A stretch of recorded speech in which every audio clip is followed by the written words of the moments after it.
अस्सलामुअलैकुम वरहमतुल्लाहि वबरकातुहु औज़ुबिल्लाहि मिनश्शैतानिर्रजीम बिस्मिल्लाहिर्रहमानिर्रहीम సూరా 96 అల్ అలక్ 1-19 ఆయాతులు. అల్ అలక్ అనగా రక్తపు ముద్ద. పరిచయం. ఈ సూరా ముఖ్యంగా దైవవాణి అవతరణ గురించి బోధించింది. ఇందులోని 2వ ఆయాతులో ఈ సూరాకు పేరుగా పెట్టబడిన పదం ప్రస్తావనకు వచ్చింది. దైవవాణి అవతరణను ఈ సూరా వివరించింది. అల్లాహ్ మానవులకు ప్రసాదించిన బుద్ధి జ్ఞానాల అనుగ్రహాల గురించి కూడా ఇందులో ప్రస్తావించడం జరిగింది.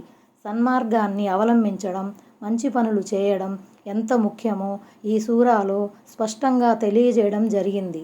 అల్లాహ్కు దగ్గరై ఆయనకు విధేయతతో ఆరాధించవలసిన అవసరాన్ని వివరించింది.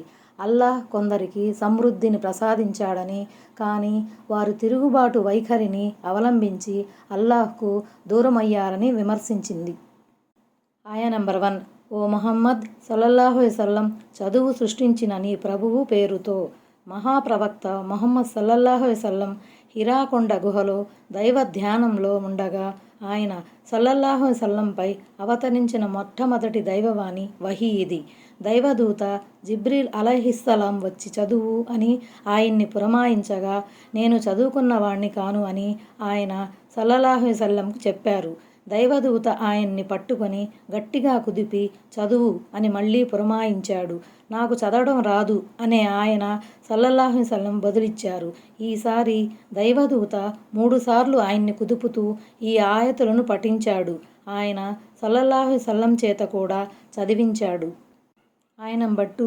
ఆయన మనిషిని నెత్తుటి ముద్దతో సృష్టించాడు.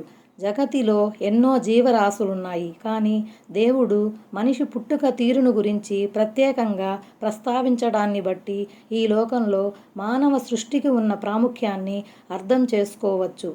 ఆయన నంబర్ 3. నువ్వు చదువుతూ పో, నీ ప్రభువు దయాశీలి. నాకు చదువు రాదన్న ప్రవక్త నిస్సహాయతకు సమాధానంగా దేవుడు మళ్ళీ మళ్ళీ చదువు అని అన్నాడు. దీని అంతరంగం ఏమిటంటే, దేవుడు గొప్ప కృపాకరుడు. మానవుని బలహీనతల దృష్ట్యా అతన్ని క్షమించి కనికరించడం ఆయన ప్రధాగుణం. ఆయన నంబర్ 4. ఆయన కలం ద్వారా జ్ఞానబోధ చేశాడు.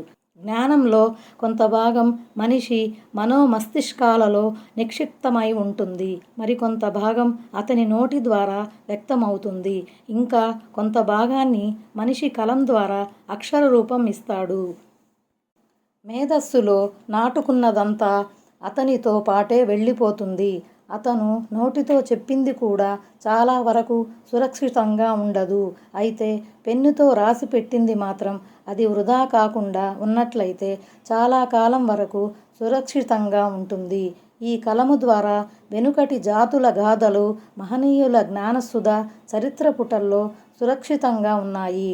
దీన్ని బట్టి పెన్నుకు ఉన్న ప్రాధాన్యత ఎటువంటిదో ఊహించటం కష్టం కాదు. అందుకే అల్లాహ్ అన్నిటికన్నా ముందు కలమును సృష్టించి ప్రాణులందరి విధివ్రాతను లిఖించమని దానికి ఆజ్ఞాపించాడు. ఆయన నంబర్ 5. ఆయన మనిషికి అతడు ఎరుగని దానిని నేర్పాడు. ఆయన నంబర్ 6. అది కాదు, అసలు విషయం ఏమిటంటే మానవుడు హద్దు మీరిపోతున్నాడు. ఆయన నంబర్ 7. ఎందుకంటే తనకు ఎవరి అవసరమో లేదన్న భావన అతనికుంది.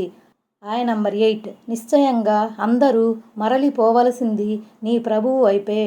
ఆయన నంబర్ 9. అడ్డు తగిలేవాడిని నీవు చూశావా? మహాప్రవక్త ముహమ్మద్ సల్లల్లాహు అలైహి వసల్లంకు అడ్డు తగిలే ఆ వ్యక్తి ఎవరో కాదు, ఇస్లాం బద్ధ విరోధి అయిన అబూ జహలే అని ఖురాన్ వ్యాఖ్యాతలంటున్నారు. దాసుడు అబ్దున్ అంటే ముహమ్మద్ సల్లల్లాహు అలైహి వసల్లం.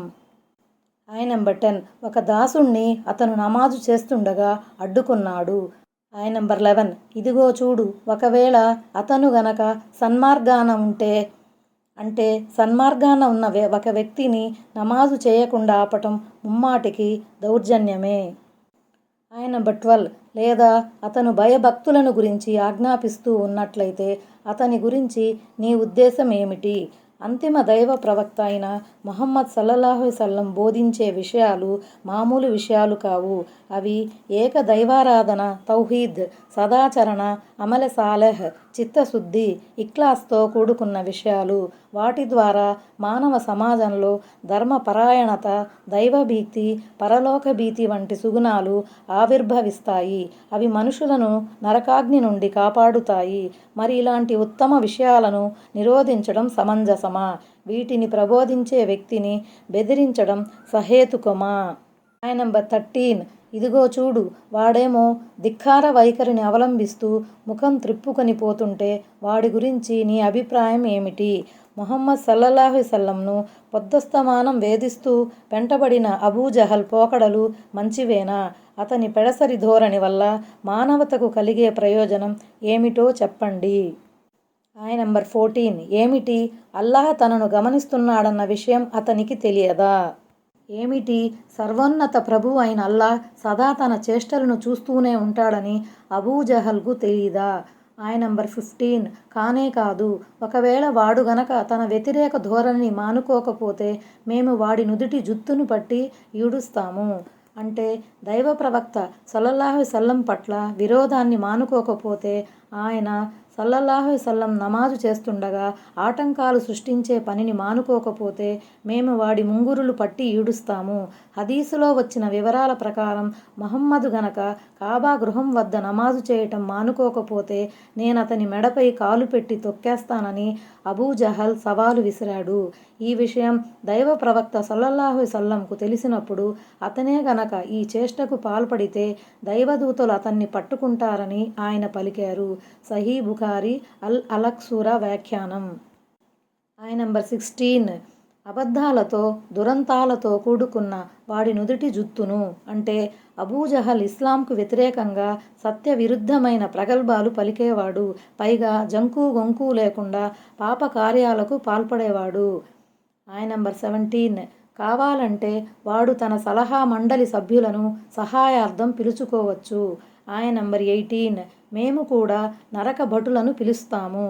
హదీసులో వచ్చిన వివరాల ప్రకారం ఒకరోజు దైవ ప్రవక్త సల్లల్లాహు అలైహి వసల్లం కాబా గృహం వద్ద నమాజు చేస్తూ ఉన్నారు. అబూజహల్ అటువైపుగా సాగిపోతూ, ఓ ముహమ్మద్ సల్లల్లాహు అలైహి వసల్లం, ఇక్కడ నమాజు చేయరాదని నీకు చెప్పానా లేదా అంటూ తీవ్రంగా మందలించాడు.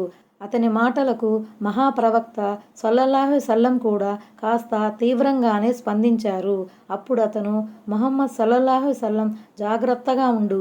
దైవ సాక్షిగా చెబుతున్నా, ఈ మక్కా లోయలో నా మద్దతుదారులు, సభాసదులు అందరికన్నా ఎక్కువ సంగతిని మర్చిపోకు అని బెదిరించాడు. ఈ సందర్భంగా ఈ ఆయతు వాడు తన సలహా మండలి సభ్యులను పిలుచుకోవచ్చు అవతరించింది.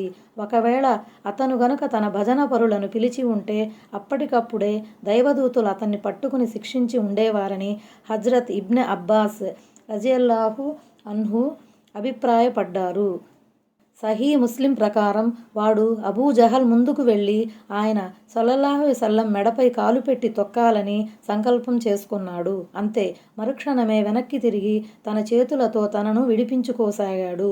ఏమిటి సంగతి అని తనను ఎవరో అడిగితే, నాకు ముహమ్మద్ సల్లల్లాహు అలైహి వసల్లంకి మధ్య అగ్నిగుండం ఏర్పడింది. ఈ దృశ్యం ఎంతో భయంకరంగా ఉంది.